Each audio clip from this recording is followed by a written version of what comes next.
Приветствуем вас на канале Раиса Греченко, дача, сад, огород, цветы. Я в этом году летом не высаживала гипеаструмы принципиально. Почему? Потому что было очень холодно в июне месяце, часто дожди. Я обычно высаживаю открытый грунт, так бы они погибли. Я их не обрабатываю никакими препаратами, поэтому они у меня здоровые. Триходермином можно обработать и в марганцовку. Вот разные ситуации, когда нету триходермина зимой, я использую темный цвет марганцовки. Но что я сейчас делаю? Сейчас я делаю очень важную вещь. Я хочу, чтобы они цвели не летом. Летом у меня много цветов. А мне хочется, чтобы они зацвели, когда уже будет на улице темно, когда уже осень, краски темные, а в доме цветут вот эти прекрасные лилии, так называемые гипеаструмы. И видите, уже вот закладка есть очень хорошая. Что я делаю? Я их, во-первых, не поливала очень долго. Они у меня в сухих горшочках. И сейчас я их достаю из горшочков. Сейчас я сделаю это. Вот, наверное, все-таки то я чуть-чуть позже садила. А эта посадка была в прошлом году, в октябре месяце. Они прекрасно цвели. Я вам сейчас напомню, как они цвели. А теперь несколько правил, которые я использую при выращивании вот этих прекрасных цветов. Первое правило: я не использую никакой химии абсолютно. Почему? Потому что мы выращиваем в доме. И если вы будете вот эти луковицы отправлять в химические растворы, вы же будете потом дышать этим ядом. А где растут у нас цветы? На подоконниках или в кухне, или в спальне. И потом там находится вся семья, вы готовите пищу и используете вот эти химические различные препараты вот с красным цветом. Что я делаю? Смотрите, темный цвет раствора марганцовки. Я сейчас тоже их пропущу через марганцовку все. Ничего страшного с ними не произойдет. Они не упитают эту воду, но зато если где-то здесь на луковичке еще есть какие-то, вдруг что-то осталось, потому что они на улице жили у меня. Поэтому я сейчас, вот смотрите, перед посадкой надо всю луковицу подержать вот так минутку в растворе марганцовки. Это делать нужно вот такие дни, когда вот сегодня, да, у нас 4 сентября, это день льва. Луна находится во льве. Вот подержала полминутки. Помыть даже. И очень хорошо вот все луковицы можно пропустить. Следующий очень важный момент — это укладка на дно. Раньше мы использовали различные дополнители. Вот. А сейчас я использую, вот смотрите, какая классная эта штука. Вот эти полистироловые кусочки, это можно купить или просто попросить пойти в магазине, где продается любая техника. Их вот это прокладочки для того, чтобы техника нормально в ящике дошла и не разбилась. Плюс строительные магазины. Полистирола куча, везде и всюду продается. Купите себе лист и используйте для того, чтобы на дно не ставить тут вот этот дренаж самый лучший. Во-первых, легко, во-вторых, это тепло сохраняет, не пускает холод, но все равно нужно будет использовать обязательно вот этот способ не выращивания на подоконниках. Какие бы эти подоконники не были, супер современные, даже с подогревом, все равно поступает, и пластиковые окна поступают все равно холод. И получается, что именно корням в горшочке поступает вот эта холодная масса воздуха. Температура здесь ниже всегда.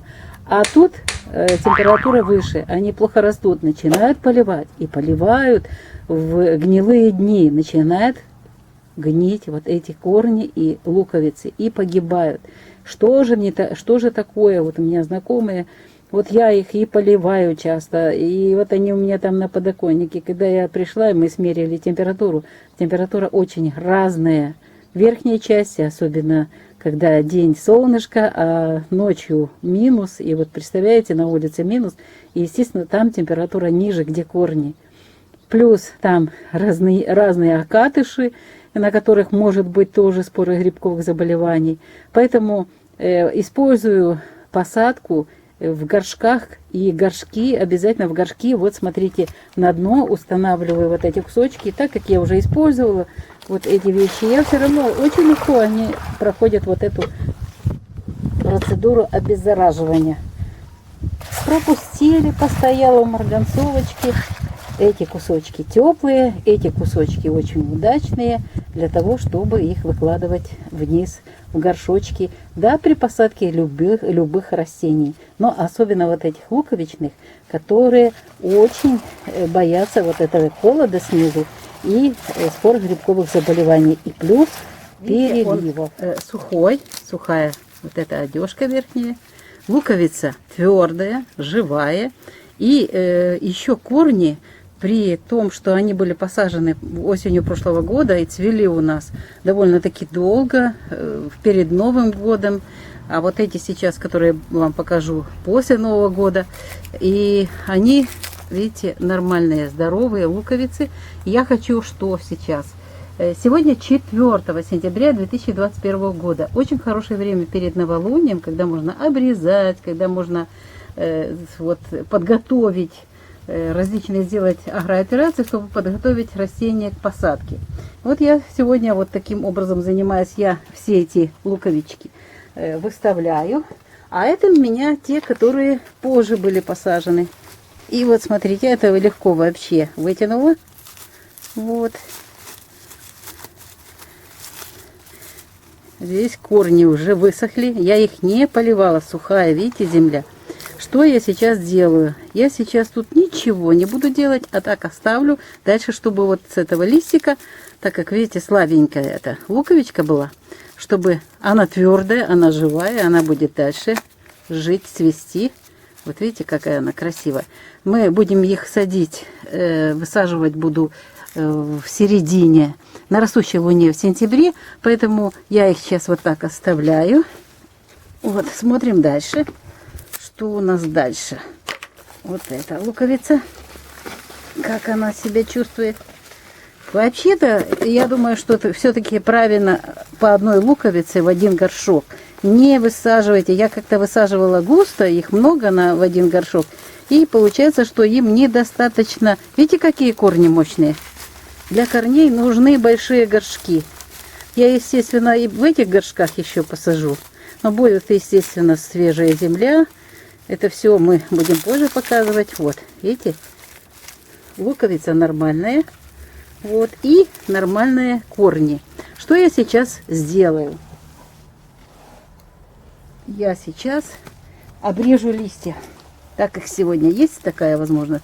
Обрежу листья, чтобы уже остановить вот эти процессы внутри. Ну, можно чуть-чуть краешки корешков тоже обрежу.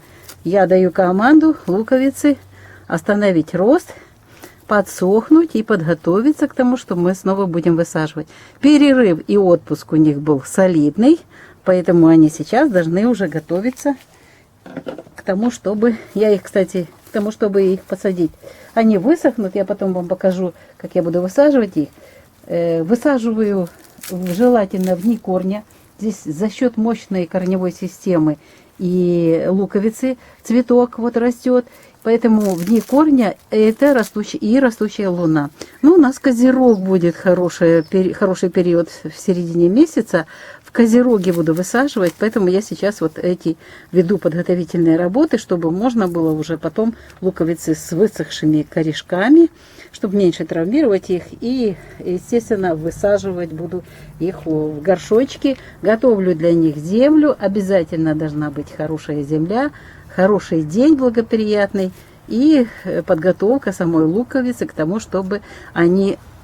Вот так это еще одну достану, чтобы видели. Вот. Видите, корневая система какая. И обязательно внизу, вот, видите, чтобы не загнивали корни, обязательно вот это самое легкое. Во-первых, легко. Во-вторых, если на окошке холодно, я их забираю, конечно, с окошка, у меня другое место. Вот эти полистироловые кусочки согревают корни, не охлаждаются корни. Тоже при посадке очень важно вот этот момент учесть. Это сразу же вам подсказка для этих. Вот они все в полутени будут сохнуть, готовиться к посадке. Здесь я их оставлю. На улице еще плюсовая температура, хоть ночью уже плюс 11, плюс 10. Но это очень хорошо для того, чтобы вот они все созрели. И еще хочу сделать акцент вот на том, что если корней нету, оставляем листик для того, чтобы питательные вещества поступали в луковицу.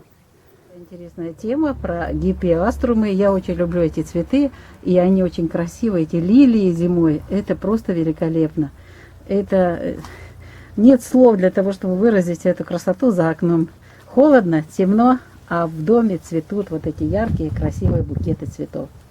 Ну что ж, Раиса Греченко, Александр Волик подготовили это видео для вас. Мы занимаемся подготовкой наших луковичных цветов, комнатных луковичных цветов для посадки в горшки в середине месяца сентября. Прощаемся с вами до следующего видео. Всего вам самого доброго.